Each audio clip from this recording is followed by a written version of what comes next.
Welcome back, noble heroes. We return to our characters, especially that next morning where Isaac finds himself at Targul's vineyard with the angel Zarafen in disguise.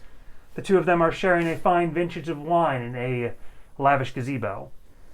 And we return to that moment in time where you take your first sip of the exceptional vintage from Bridgewalk's greatest sellers. So, you had questions. Why don't you go ahead and ask them?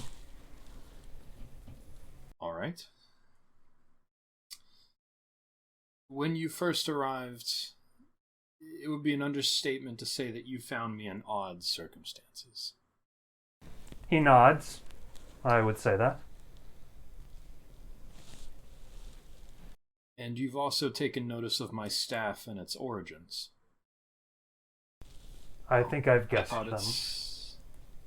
I thought it's safe to confide in you that I have some concerns that the previous owner of this staff has not left this world entirely.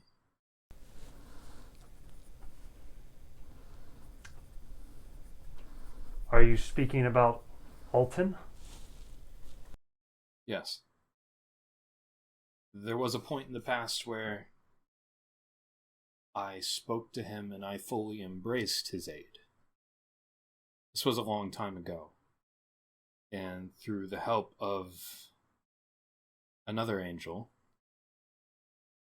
I was able to rid myself of his influence.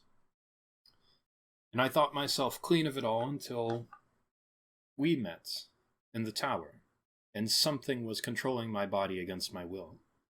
And I'm worried that it may be him. What do you think that's something... No, he doesn't say that. I see.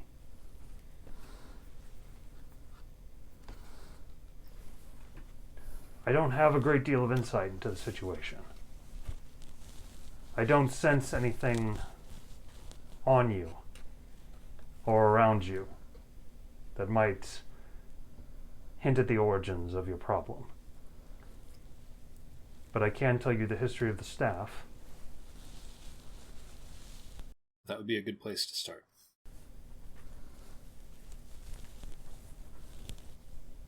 Well, you surely know what the staff does, but do you know why it's feared? I do not. It's said that the three advisors urged the Mad King Alton until he was flaying his own people alive, suspecting enemies around every corner. It was Alton's obsession with betrayal that kept him from seeing the group of heaven-sent warriors sent to kill his master, the Lich Bedmorth. Had he been a more diligent watchman, he might have stopped those adventurers before they ever reached the lair, or at least significantly weakened him. Weakened the adventurers, I mean. The event was cataclysmic, you might say. I'm sure that you've seen the Revenants as a resident of Selenox. Well, let's say it isn't him. Would you be able to rule out this thing in my chest as what was animating my body? I don't know how much you know about Guardian technology, but I fear that this thing may be more of a curse than a blessing at this point if it's responsible for what happened in that tower. Beyond the item in your chest, how much have you dealt with Guardians and their technologies?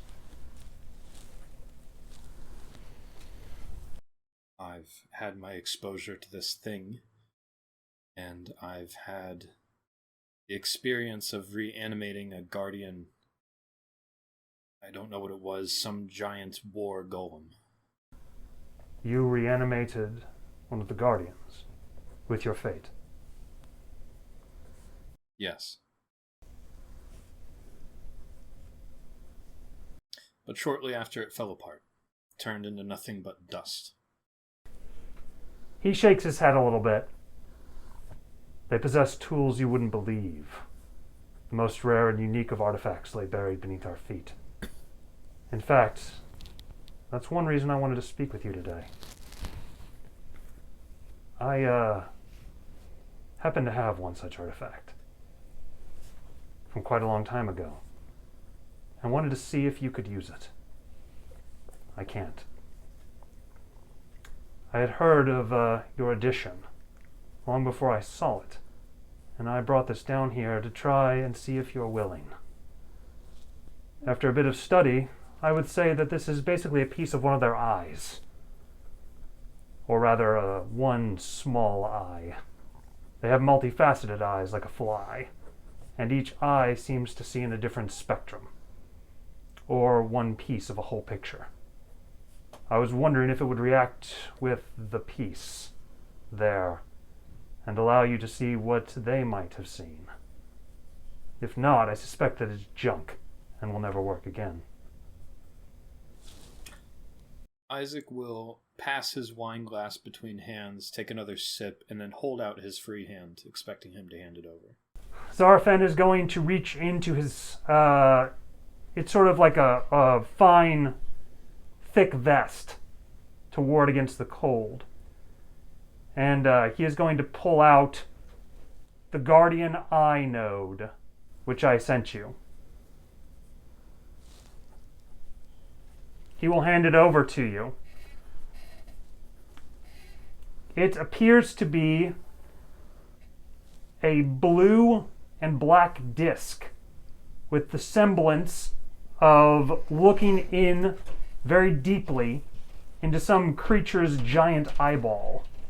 It is about the size of a dinner plate, and it has two hardened edges that seem like they are perhaps made of some kind of glass, although it is not feeling much like glass when you touch it. It has a sort of sticky tactileness to it. It is very clear that there is some kind of liquid that has dried upon its surface. And you will slowly watch as the giant black iris, with a tiny little white circle in the center of it, slowly drifts inside of the glass down towards the bottom base of the eyeball itself.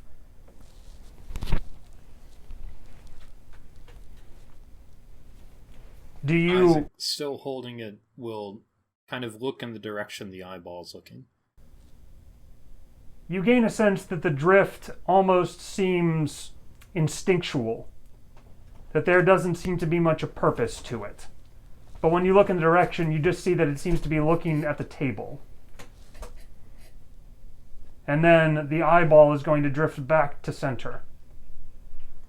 I will give you all a look at the card.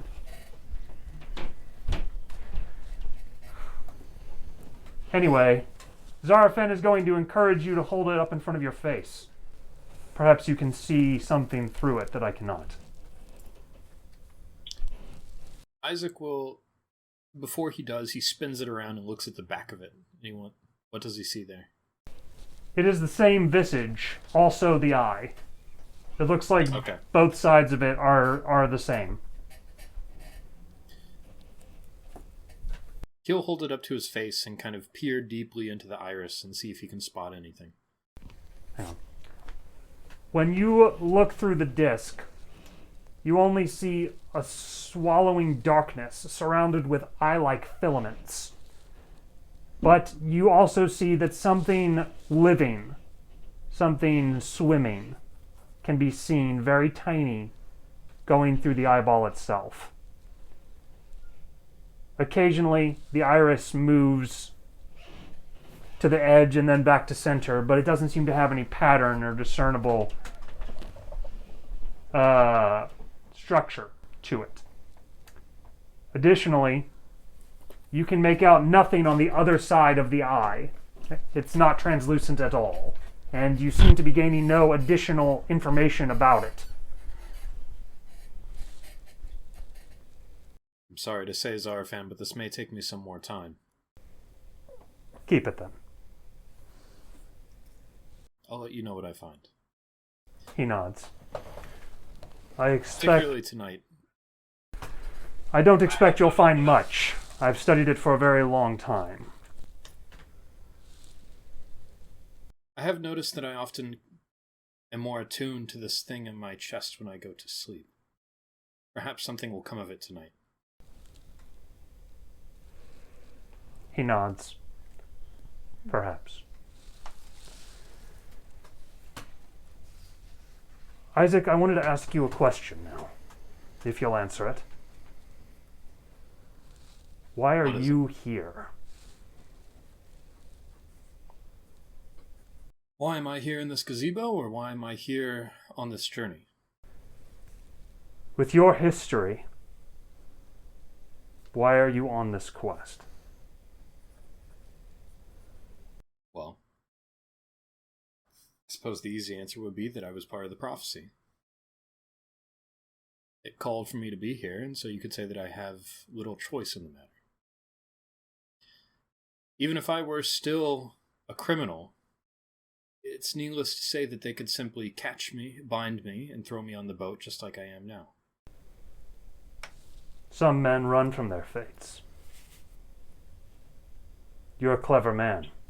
One who's gained a reputation for a mind that thinks outside the box in many cases, and has a deadly practical application. So let me ask you again.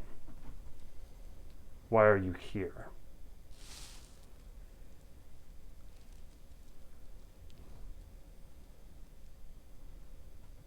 Because it wasn't that long ago that I began to have a change of heart.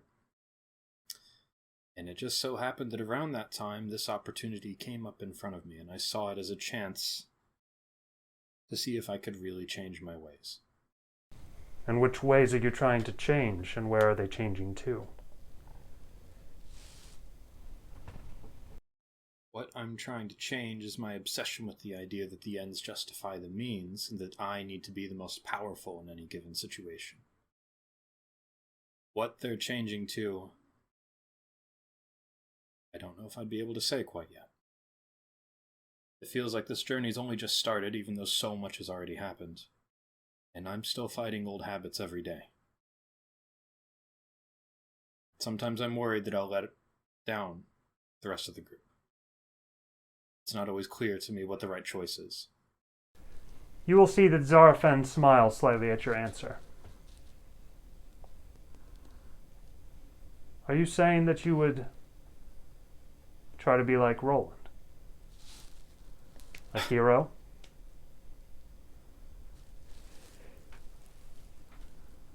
He waits your answer. Roland or hero would be a bit of an over-exaggeration. I don't know if I could ever have the gusto and heroics that either of them have. But I would like to be something better.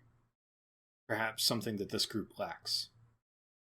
Because they already have enough heroes as it is.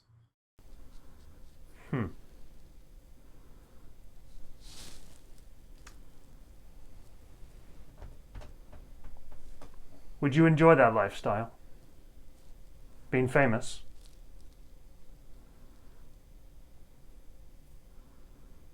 I've lived that lifestyle before, being famous. I don't know if I'd like to live it again. But for different reasons? No. But I do hope I would enjoy to live that lifestyle of being perhaps a person who makes a difference for the better. It's hard to do that when you're not accepted, as I'm sure you've figured out. It is. I think the only times I have been is in small villages where I was able to help and they had no idea who I was. Well, I may have a tool for that as well. I found that Really? reputation is mostly a PR campaign. Best deeds are often never spoken of once after they happen. But If it's that type of life you wish to walk, perhaps you could use this. He's going to take off a necklace that he is wearing with a golden chain. It is quite intricate, and he hands over the amulet of heroics to you. It's called the Medal of Heroes. I took it off the body of a true villain, using it to gain a quick hideout. If you wear it and attune to it, you'll find that the regular populace imagines their image of you improves quite a bit. It associates memories that the populace has of popular figures and subtly confuses them with you. It's not a true shortcut to rolling levels of fame, but for someone like you, it may give you the boost you need to convince people that you mean well. Isaac will look down at his kind of like pale, deathly hands and say, well, a good first impression is something I could certainly use help with. He nods, as if he knows the problem.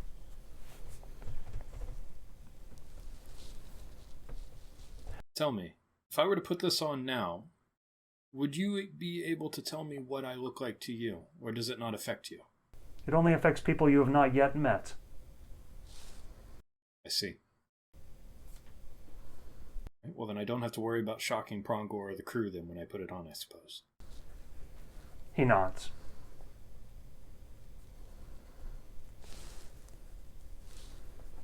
But I have to ask, why are you giving this to me? We've only just met, but, I don't know, a few weeks ago. I think through this conversation I have discovered that we are more similar than I first thought.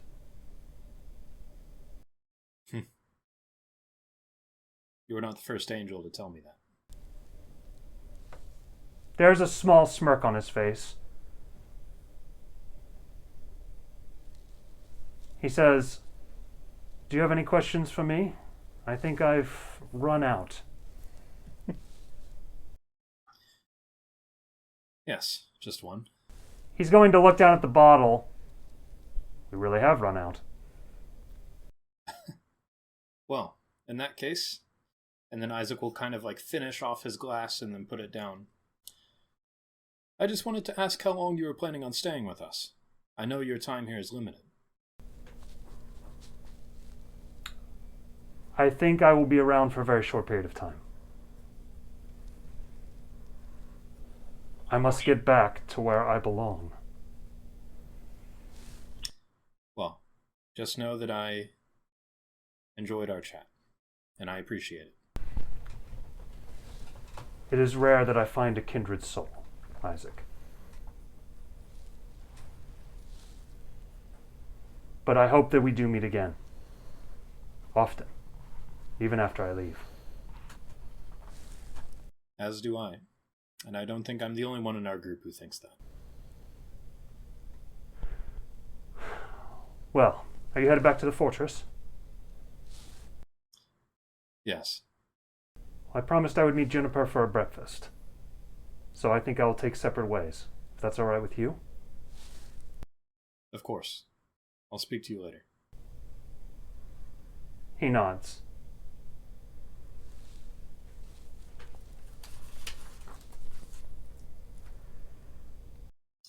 As Isaac leaves, he's going to don the amulet and, as a test, walk around the city.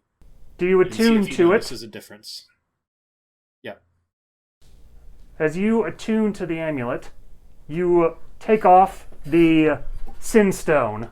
You cannot attune to both at the same time. Okay. As you begin your stroll about the city, you find the crowd not only accepting of your presence, but enthusiastic about it. As you pass by, you will see people look over each other's shoulders and try to get a glance towards you. And one man's going to come up and he seems to be like trying to like remember your name. And he goes, I'm sorry, sir. I know I've seen you before, he says. Well, you may have or you may not have. I am new in town. But you can tell the rest. My name is Isaac. Isaac! That's it, he says. I knew I'd remember it from somewhere. Can I have your autograph, sir? You're one of those heroes, aren't you?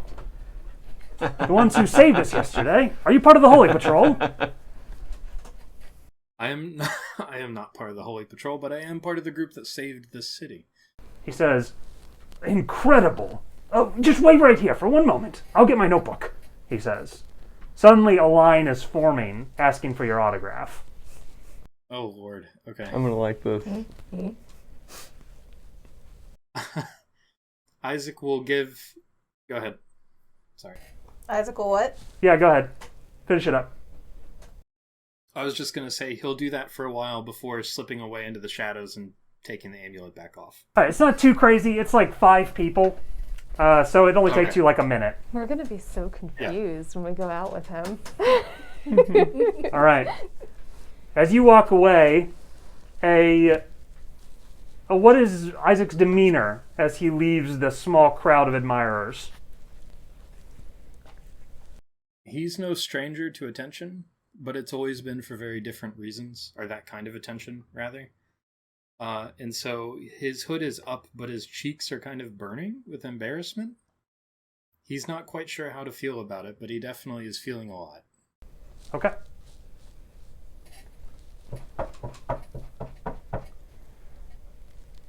Juniper, your eyes flutter open. You don't remember falling asleep. You look over, see that the scratching is coming from the door of your home. And Zarafen groans softly next to you. He's asleep? Her eyes narrow and immediately puts her hand to his head. Are you okay? Scratch, scratch, scratch, scratch at the door again. I fell asleep? Zarafen says, Yeah. I was supposed to meet Isaac at Targle's Vineyard. Shit, he says as he gets up. Okay, pause. You fell asleep. I guess the shadows yesterday must have hit me much harder than I thought. It's not impossible for an angel to fall asleep. Yes, but the likelihood of it is so infinitesimally small. Not if they have been through the sort of costly adventure that Zarafen undertook yesterday. Okay, then I was misinterpreting the direness of that particular situation. I will Losing a back up couple of slightly. feathers would be enough of a sign to reveal that he may fall asleep at some point. Although angels sleep is more like a torpor. They don't dream. They in fact have to be woken from their sleep. An angel, the first angel to ever realize this, invented the alarm clock. That's fair. Is it still scratching? Mama, Mama, I find you. Huh. She will get up and actually go to the door. Hi, Mama. Walk says as you open the door. He pulls his shirt on. Who dat?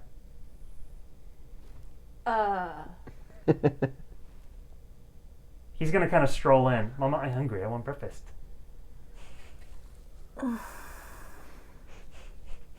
She's still standing at the door. She just hits the wall and just draws a few runes on it. It's clearly an automated system that she's set up over time. She goes, kitchen's that way. There should be stuff on the table. Okay. Zarafen is going to go. He looks outside. The sun's already up. What time are you supposed to be there? I was going to send a carriage for him before morning. Well, I'll talk to him later and apologize. shall I? Depends on if the messages are coming in yet.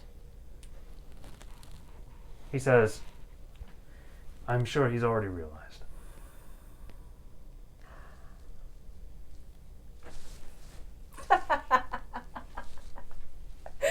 I'm sorry, your face right there.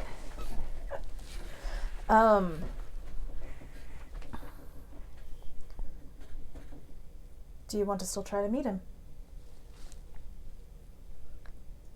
Like I said,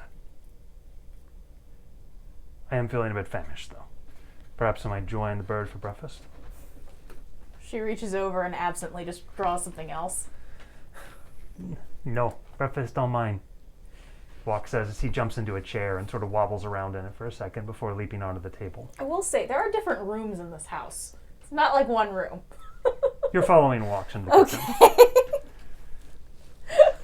Like, it's not a one-room hut. Yeah, we walk in there. I can count on one hand, the number of visitors I get in this place. As you open the door, is the bird here? He ran ahead of me. Annalise says. I see. Do come in. Why did you run ahead of me, Walks? You said you were going to keep pace. I did. You not keep pace with me. How did he walk? I let him down outside in the street. Yes, exactly. He ran the rooftops. How'd he get onto the rooftop? He tricked me. Clever little bird. She says... She reaches over and she scratches his head. Like, she can't quite help herself for being a little proud of him. Stop that, Annalise says. We have much to discuss. Oh, good breakfast, she says as Zarafen is pulling out pans and pots. Why is he doing that? I was going to cook, he There's says. food on the table. Oh, is there already food? That's what the rooms Yeah, the were. room. Oh. He goes, It's basically I know. she has I know like how you roll. yeah. I knew. She has an external space that she set up that's cold storage in one, and then she can use the runes to pull out what she wants. is it sweet or savory breakfast? Well, it's for everybody else, so it's Breakfast. savory. Walks is going to look down offendedly at the eggs. She will then pass over a He says, Mama, I like my eggs scrambled. She looks over at the wall again, gestures, and... Well, yeah, actually she can do it on the table as well. So. As the scrambled eggs appear, he begins to kind of peck and lift and swallow the tiny pieces of egg. He's a cannibal. Mm-hmm. Yep. Thinking the same thing. Zarafen sits down. He likes Annalise, meat. how are you this morning? You are looking a little worse for wear, Zarafen. I didn't realize that you all had gotten into another fight last night. June actually blushes and doesn't say anything. I actually wound up accidentally taking a nap, he says. You took a nap? Annalise says. Oddly, I don't remember falling asleep. I think I do, maybe, Zarafen says. You vaguely remember, in the wee hours of the morning, sort of falling on his chest, and then like vaguely rolling over, and the pillow just felt very warm and comfortable. See, I can't tell if it's just me being naturally suspicious or if something is really bothering June. Because right now I'm being uber suspicious. Okay. She pauses and shakes her head, and then she'll go to the counter, draw something, and a mug of hot chocolate will appear. It's about that big around, about that. Give me your tankard. I don't have it with me. So I've been working out about 6 trails that we could take to the Doom Ridge, she says. Would you like to take a look at my paths? June is trying to pull her brain back from where it was to this, which is usually not a difficult thing to do, but right now she's kind of struggling. She goes, just give me about 10 minutes. Sure, Annalise says. There's a slight bit of worry in her voice. She's doing this, and it's just getting piled higher and higher with the most god-awful sugariness ever until the tankard is about that tall, filled with hot chocolate. It's got about that much of like whipped cream and marshmallows and like chocolate shavings and... Analyst is going to take a spoon and sort of dig part of your mountain into her coffee. Hey! She rebuilds the other side. It's an art form as well. Walks is going to like touch the whipped cream with his beak. You gross, he says. Very sweet.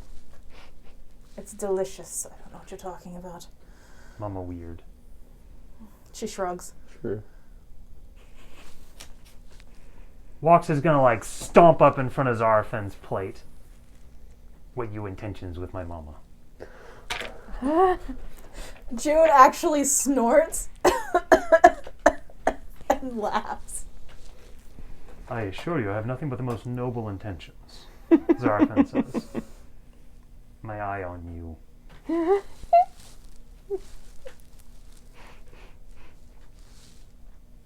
June is behind Walks' back right now, just...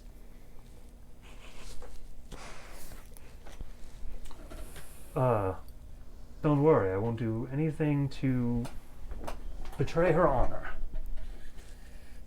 Yeah, right, you not. Walk says as he stomps back over towards his own plate. Eat up, my little stalwart protector. Mama, what honor? June will actually just give him the definition of honor. Oh, very important, Walk says. The four of you eat well, in your case, a very sugary breakfast. It's just pure sugar, let's just be honest. Walks Varying flavors of sugar. only seems to eat all of the birds on his plate. So disturbing. Zarafen is going to sort of pick vaguely with a kind of distant expression, and Annalise is going to analyze and reanalyze all of the information that she worked on last night. I got 4 hours of sleep. That's plenty, she says towards Zarafen when he asks. Well, honestly, I usually get about the same. You both are terrible, Zarafen says. Shrug. I'm pretty sure both of you need more sleep than that. Sleep is overrated. I'll sleep when I'm dead. Cleeby only need 4 hours sleep, Walk says. Where is Cleeby? Zarafen asks. He back at Fortress. He gruffling through people's stuff. I'm so proud of him.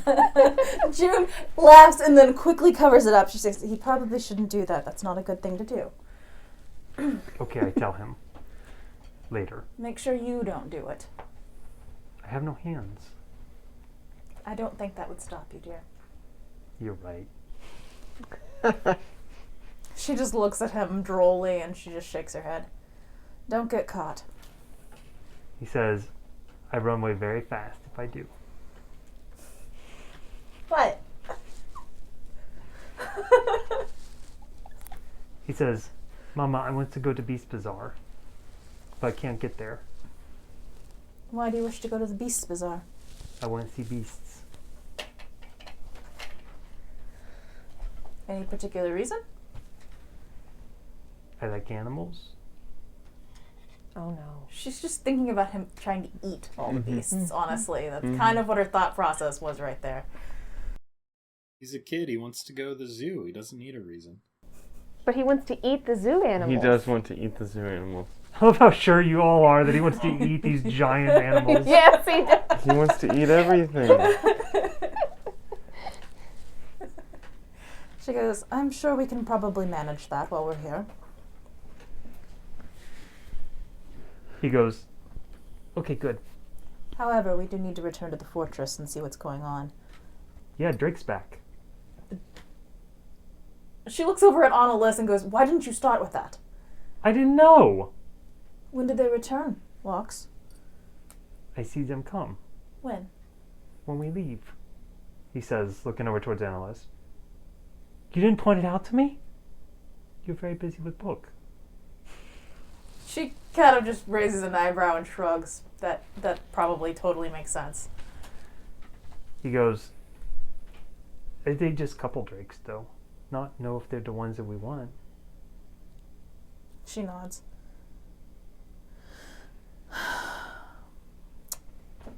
After we find out what's going on, if we have no word from the ones that are looking for Hero, I will see that you get to the bazaar, okay? Okay.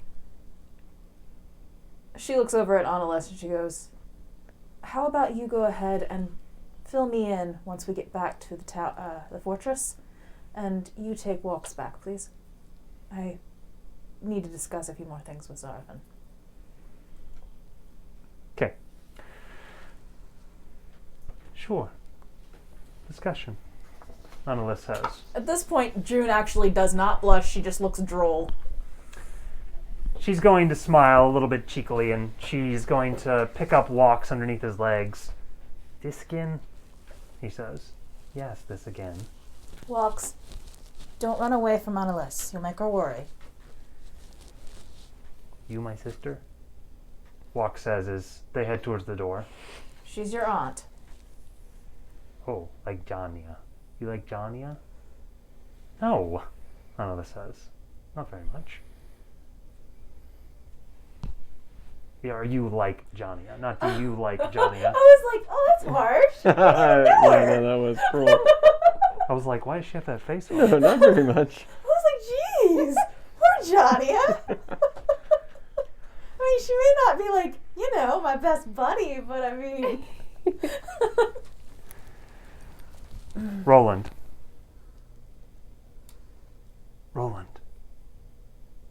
It's dawn. He sits up. He was already awake. And sits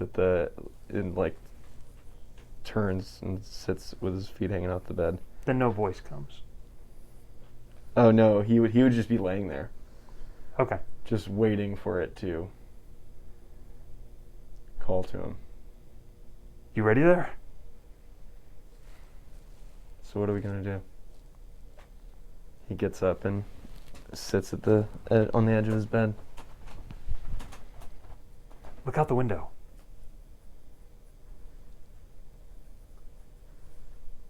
He gets up and walks over to the window. Perfect, he says, looking down at the misty yard below. A small drizzle. How about that training yard out there? I'll get dressed.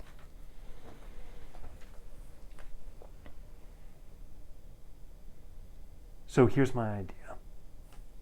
He says as you're walking down the many stairwells to get to the outside of the fortress. What if you challenged me?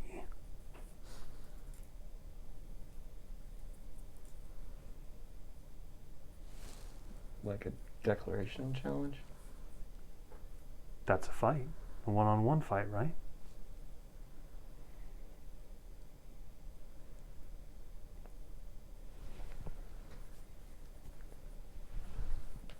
I don't know how that's gonna work.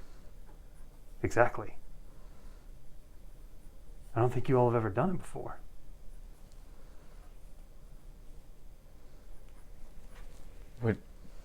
Would I just be fighting myself? I think I know how it might work. But honestly, I couldn't tell you. That was my big idea. So, leap of faith? I feel like this would be better with no witnesses. I'm sorry. I blame you. That's why the mist is perfect, he says. Man, if this goes wrong, I'm gonna be so annoyed that I'm gonna have to explain what happened. Okay. Well, if you start a street fight, I could explain. You get this kind of like, eh? Okay, he's gonna try, I guess. As you head out in a big dark green cloak that once belonged to your father, you step out into the misty yard. You can only see maybe 20 feet ahead of yourself. and you can tell that all of the training regiments for the day have been moved inside because of the mud. As you stand there amidst wet straw figures meant to represent your enemy, what do you do?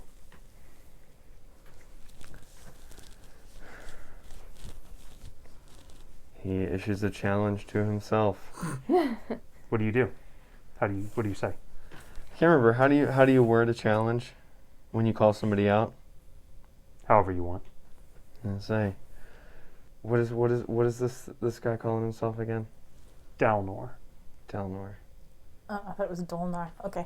Changing. Dalnor. I can't believe I'm going to do this right now. Dalnor, I challenge you to a duel.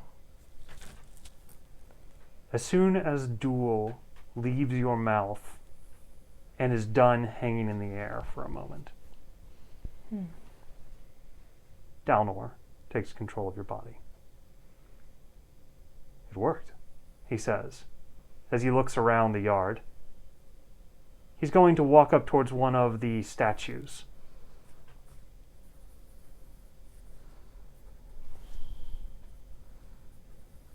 He's going to punch it and knocks the arm clean off. Your fated strength. I, Dalnor, challenge you, Roland Tarkan, to a duel. Suddenly, you're in control.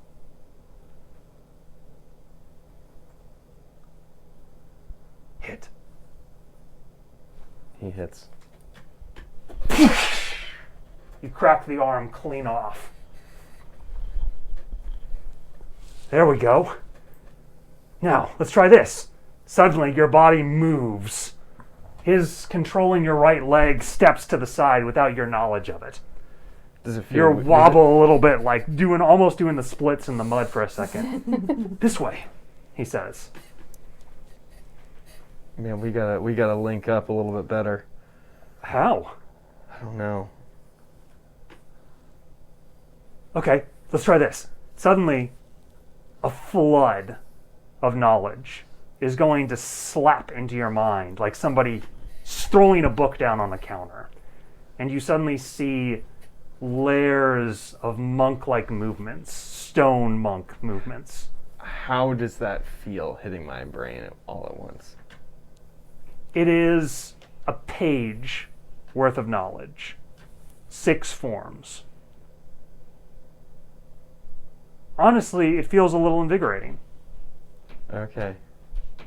All right.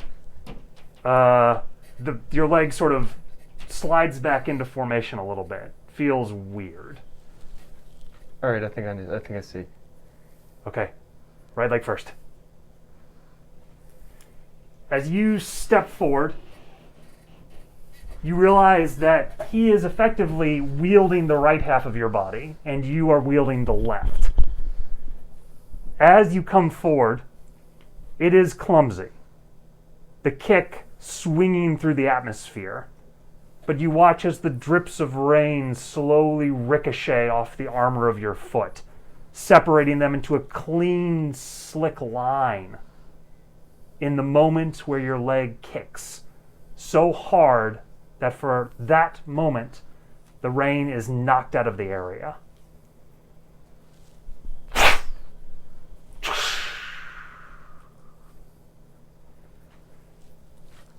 Damn. Yeah, we gotta start doing this more. Yeah. Let's go. Yeah, all right. As the two of you stumble, fall on your face several times. God, I wish somebody could see you out the window. I really want to look out the window. Your cloak is covered in mud. Your armor is dirty. And all of the training dummies are in terrible disarray. What would have bloodied your knuckles, what would have hurt you, you barely feel. the seismic force of your singular punch breaking through stone.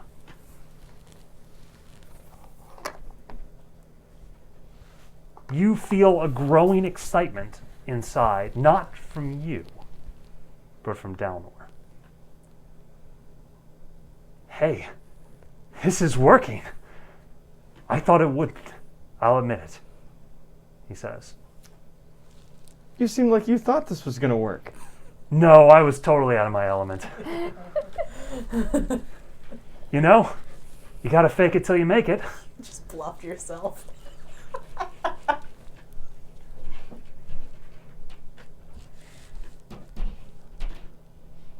What role do you think you're going to play in my life now?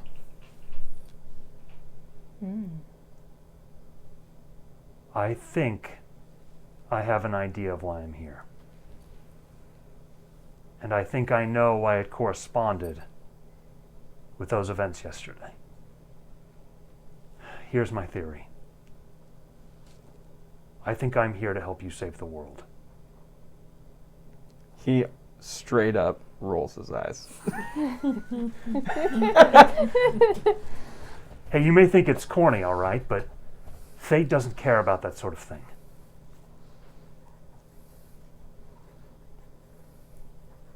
I think you and I are the world's answer to this problem. The fate problem or the pit problem? The fate problem.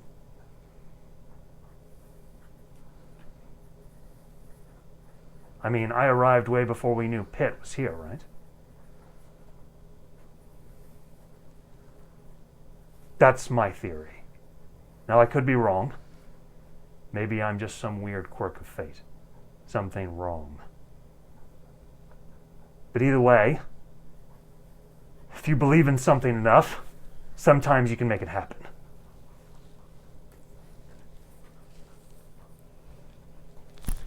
And besides, we just seriously kicked some ass. You're not wrong there. So,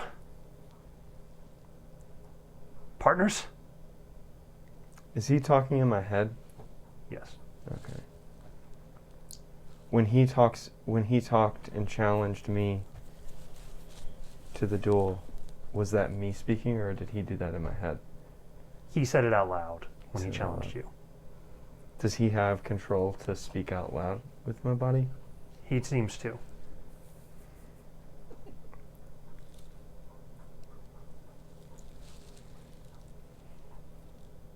Are you content being in the background?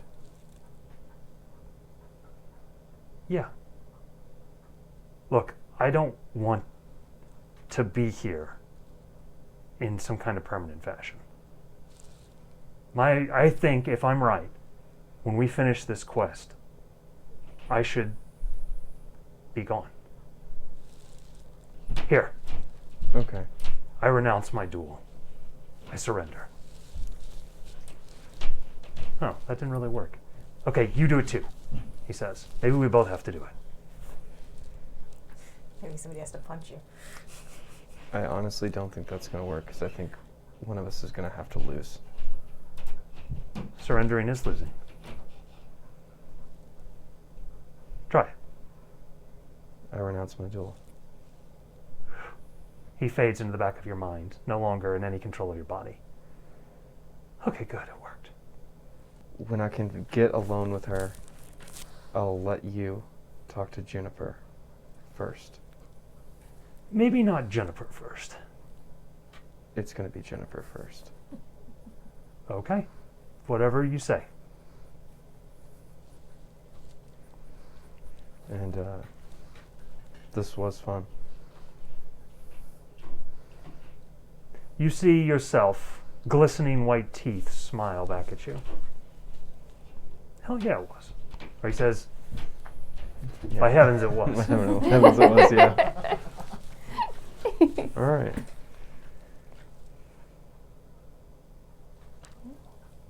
You head out of the rain? Yeah.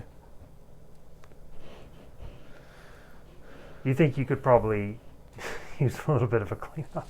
Oh yeah, no. He's definitely gonna hit the hit the bath right now. Euphemia, what are you doing early in the morning?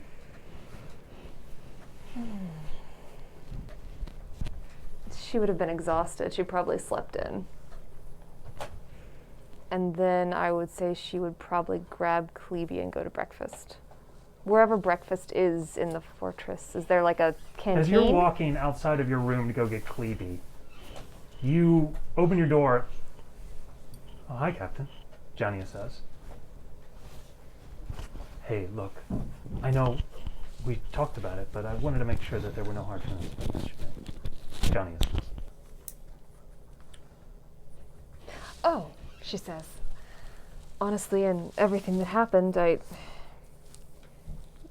You mean your intense desire to kill me for a brief moment, I assume? Yeah, my outburst. Yuffie claps her on the shoulder. As long as you no longer have that desire, I think we're good. Good. I have a favor to ask. Oh dear. She says, do you want to come in? No. I can ask you here. There's a merchant in town. His name is Bernard, and Dom told me about him last night. And I want you to go with me to visit his carriage where he does his work. Captain, this guy is fated. He has like a really crazy cool fate. What is it? He can use scissors, and he can cut memories from your head. Yuffie's whole body tenses up like... Captain, I want a memory cut from my head really badly. But I'm kind of afraid, so will you come with me? It's only like 10 gold pieces. That's a steal. It's not that cost I would worry about. What do you mean? I You think know- that's the only cost. She pauses a moment. Some fates, even though they can do great things, sometimes the cost isn't worth it. The not in gold, but what if losing that memory changes you utterly? Good. But you don't know how it'll change you.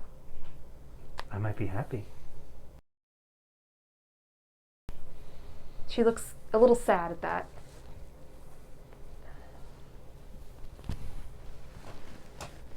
You want to go now? Yeah. Before he leaves. He's probably going to get up out of town when business isn't as good. They say he travels. I would urge you to think this over, Johnny. Give me an intimidation check, please.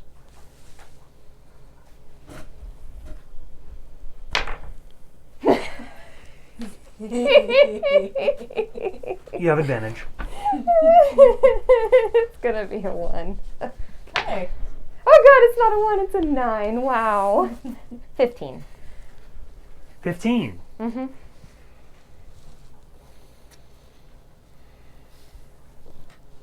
Why are you so concerned about, I don't know, other things with this?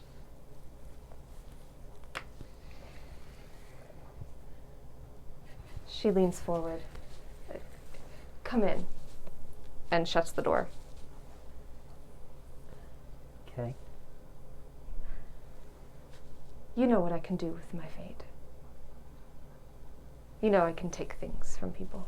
Yeah, but not permanent. She pauses, like looking really unsure how much she wants to divulge. Occasionally, sometimes, yes, permanent. Oh yeah? And That's cool. you'd think it would be. But when you take things permanently out of people, it alters everything about them. It makes someone who could have been good and kind into someone cold and cruel. Or it makes someone who was driven by a memory that gave them purpose into someone that feels like they have nothing. Oh. I didn't know any of that. It's not something I like to talk about. What do you mean? Some of the things I've taken have caused those effects, and I can't undo them. Oh. Sounds like you really fucked somebody over. She laughs, but it's a tearful laugh. You okay, Captain? I didn't mean it harsh. It's not you. What'd you take? And from who? She looks down at her, I guess, sword, dagger. Yeah, long knife. Yeah. Blade? Blade. Thank you. Blade.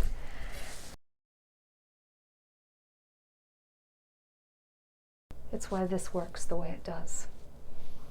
Your knife? You took the knife?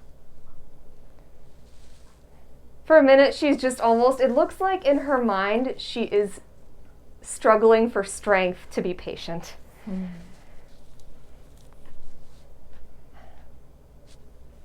I took pain and sorrow from someone I cared about. That sounds great. I thought it did too. I thought I was solving the problem. And then they didn't want it back. And you'd think maybe that would be good. That a person without pain, a person who didn't feel sad anymore, could be happy. But instead, maybe she was happy. But mostly she was just cold. Calculating.